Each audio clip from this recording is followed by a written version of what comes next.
Good morning. Thank you for joining us this morning for a press conference of City Council.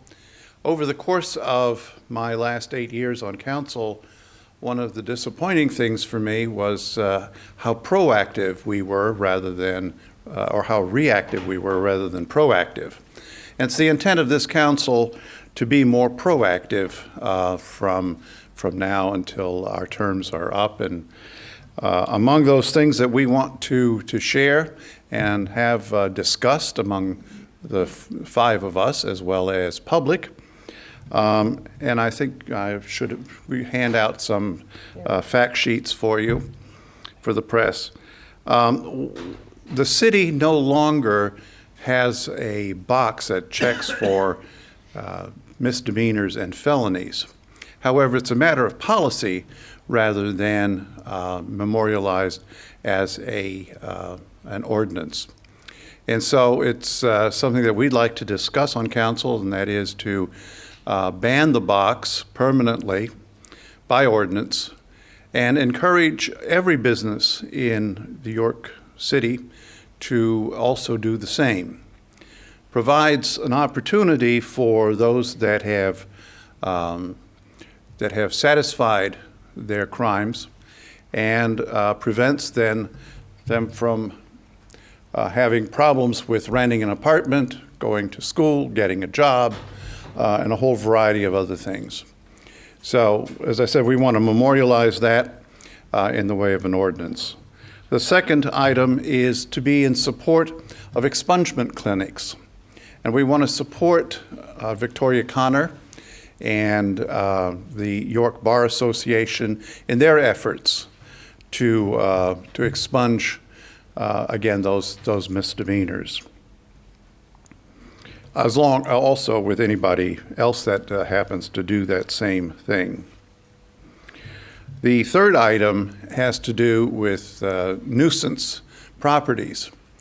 And there was a time, and actually the ordinance continues to be on the books in York City, we would assign points when police or other problems happened at a restaurant, at an apartment building, at a bar, that would give an opportunity for continuous problems and continuous infractions and continuous calling of the police to this property. After a certain number of points or dings, these properties would then lose their license and be shut down. As I said, this continues to be part of our ordinance. It just hasn't been enforced because we don't have anyone to keep accurate records. This was done by the paralegal at one point, a number of years ago. The paralegal has been swamped with other work and is unable to keep track of this. So we're going to suggest maybe using a part-time individual to fill that responsibility so that nuisance properties, and we have nuisance properties, certainly we hear about it here at council. There are several properties that we continually hear are problems and have issues. So we want to try to do our part in city government to try to stop this. The fourth item is to train our PMIs, that is our property maintenance inspectors, to be aware of zoning ordinances that they can see infractions. So these are 5 people, full-time employees, who are on the streets every single day. And these would be 10 extra eyes on the streets of York to be able to see, did a barbershop or a clothing store just pop up somewhere, or is there some other form of business, maybe a mechanic shop in an alley somewhere, that is not licensed, or is an infraction of the zoning ordinance. So we want to be able to put more eyes on the street rather than just 2. We want to put 10 more eyes on, make a total of 12, along with our part-time PMIs, and be able to find and correct any of these zoning problems and issues. We'd also like to ask the administration to do a needs assessment for community centers. Our newly elected mayor made that one of his campaign issues and wanted to have more community centers, especially for our youth. And we at City Council are very supportive of this, but think that it would make a lot of sense if we had an actual needs assessment to understand where the needs are, how many centers are necessary and useful, and what that cost might be. Because ultimately, council will have to approve budgets and will want to know what that cost is.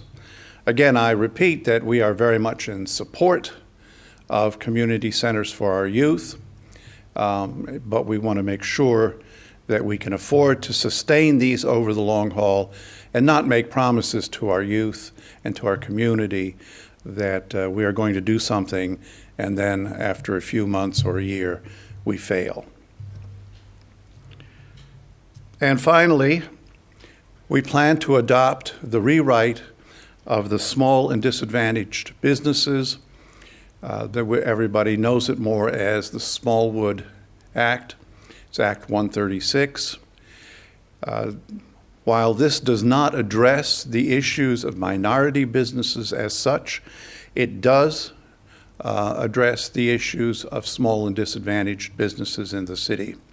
What this essentially does is to give a leg up to our small and disadvantaged businesses when bidding on a contract with city government. As I said, unfortunately, the ordinance does not currently, as it's written, does not currently address specifically minorities. And this is something that we would encourage the administration to pursue in terms of having a real document that would address that particular issue. The current legislation, the Act 136 that everyone knows as the Smallwood Act, is unenforceable. And that's why Nicole Davis of the Department of Community and Economic Development spent a good part of last year rewriting this ordinance so that it would be meaningful and enforceable in today's world. Why wasn't it enforceable? It was largely unenforceable because all the responsibilities were put with economic development. Economic development in the past did procurement. Today, that has changed. All procurement goes through business administration.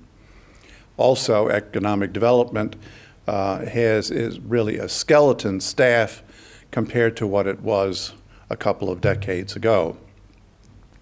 So we want to have the business administration section be able to pursue the issues that 136 describes and is concerned for.